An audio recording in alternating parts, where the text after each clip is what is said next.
So, as I look at this, we have the probability of serving an ace is 0.15. That's a probability of a success, which means the a not success means that she doesn't serve an ace. I mean, that could be anything. I mean, it could be that it's returned. It could be that it's a fault. It could be that it hit the net. I mean, there's a whole bunch of different things. Whereas an ace is basically she serves it and the player on the other side isn't even able to touch it.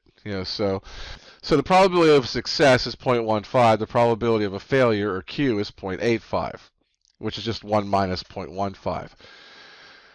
So that means what I would have to do with this information is technically find the probability that she could serve 2 aces, 3 aces, 4 aces, and 5 aces and add them together. That would be one way of handling it. So that'd be 4 probabilities I had to use that formula for that was on the previous slide to calculate. However, it's a little easier if I think of it the fact that the probability of having 2 or more aces is 1 minus the probability of having 1 or less, because that's the exact opposite. So if I do 1 minus that, then there's only 2 probabilities I have to figure out, because I like to do the probability of serving no aces and the probability that there's no aces out of 5, or the probability that there's 1 ace out of 5.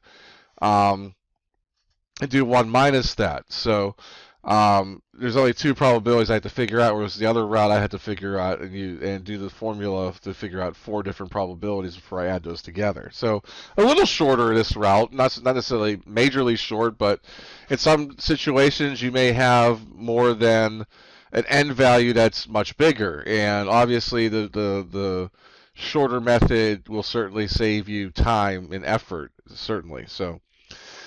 The probability of 0 aces is going to be the combination of n being 5 and x being 0 times 0.15 to the 0 power times 0.85 to the 5th power.